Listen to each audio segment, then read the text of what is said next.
Cocktail. Dans l'arrière-cuisine du Limbar, c'est à Londres que Florian Thiraud a été initié au concept de laboratoire, où concevoir et ajuster les recettes des drinks. Le chef barman nous invite dans les coulisses de celui du Limbar et du Tout Paris. Sur le plan de travail, quelques bouteilles de spiritueux et pichet doseur jouent des coudes avec des balances, un thermoplongeur, une machine sous vide, une centrifugeuse. Mais pas d'éprouvettes. Voici un laboratoire un peu particulier, on n'y effectue aucune recherche médicale, mais plutôt des préparations pour cocktails.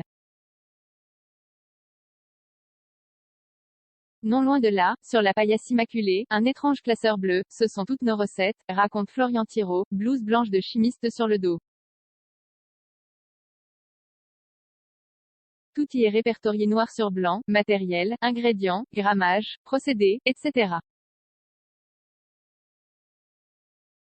1 à 2 personnes travaillent 8 heures par jour dans ce petit espace n'excédant pas les 10 mètres carrés, situé juste derrière le comptoir du Limbar. C'est assez éprouvant, car cela requiert une énorme concentration, explique le chef barman.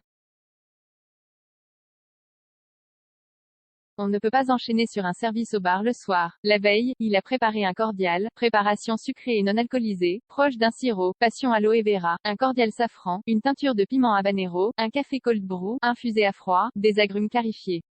Autant d'éléments qui constituent les bases des cocktails à la carte du Limbar et du Tout Paris. Aujourd'hui, on part sur un gin infusé aux pétales de rose de Damas, un cordial d'aloe vera et une teinture au baie de Timur, qui servent à l'élaboration du Mina, son cocktail signature. Chaque détail compte comme dans une épreuve de Top Chef, il faut optimiser son temps pour sortir un maximum de recettes. Là, pendant les 20 minutes de cuisson sous vide du gin, j'en profite pour lancer mon cordial aloe vera. Tout l'intérêt de ces préparations, c'est de réduire le nombre d'ingrédients une fois devant les clients et faire en sorte que chacun ait droit à un cocktail aussi abouti que celui du voisin. Non seulement, on gagne en précision, en constance sur tous les drinks, mais aussi en rapidité. Ainsi, ils n'ont pas à attendre 25 minutes pour déguster leur cocktail. Pour autant, ce ne sont pas non plus des prémix qu'il suffit de verser directement sur des glaçons.